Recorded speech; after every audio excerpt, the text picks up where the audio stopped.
Hello，大家好啊！咁咧，今日咧就想介紹兩種針法嘅，咁大家就視乎自己想要咩效果，咁就選擇翻用邊種針法去織啦。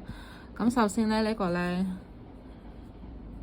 其實呢個都係我起咗10針，跟住呢個都係10針，咁但係咧，大家見到有分別嘅，即係個長度啊、闊度啊咁咯。個密度啊係有分別嘅。咁呢個咧我係用短針，咁等陣示範。呢個咧就係用刃拔針去勾嘅，係啦。呢個就勾得慢啲嘅，初頭嗰陣，因為個針目咧難啲揾出嚟啊。咁我而家示範個短針先，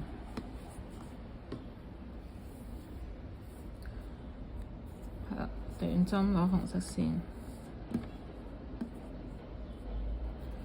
短針就直線起針啦，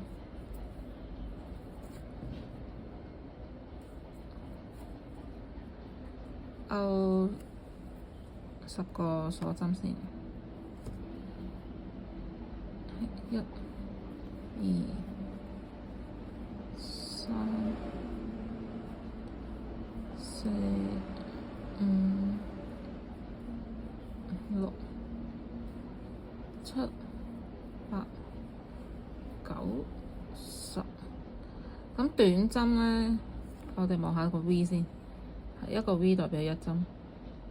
咁等陣就由呢個第一個針目嗰度第一針入去。咁大家驚唔識睇咧，就可以呢度落一個 marker。短針嘅起針咧，第2行起針咧就要1個鎖針。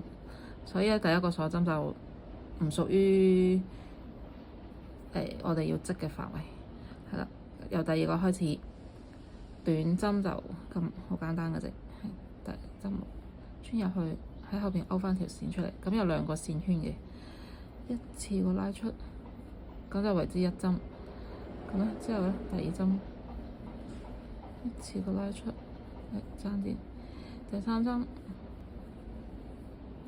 咁短針就係咁嘅啫，就好簡單嘅。最緊要就個針目唔好錯咯，係啦。見到個窿即係織完㗎啦，就下一個 V， 揀下一個 V 就呢度入，咁就係一個短針啦。咁織完出嚟咧就係咁嘅。咁我而家試下，如果係用刃拔針去織係點咧？咁樣。其實刃拔針咧就係每完我哋環形，即係環形嗰陣咧，每一個圈完結最尾嗰一個針目，就通常用喺嗰度嘅，每一圈都用嘅。刃拔完1針之後咧，再用一個再起一個針去做第2個圓嘅第2層。咁然之後咧，但係咧，如果你話想直線咧，都可以用刃拔針嘅。咁我而家試下。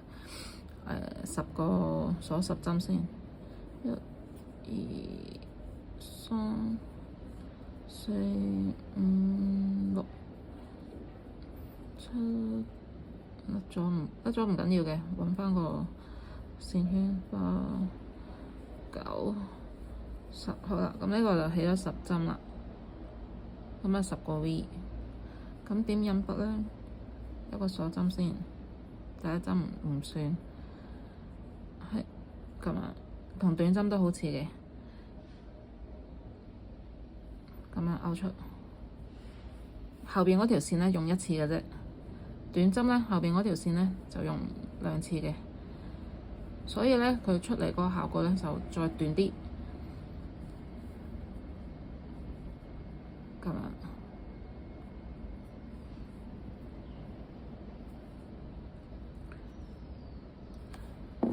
即出嚟就咁嘅。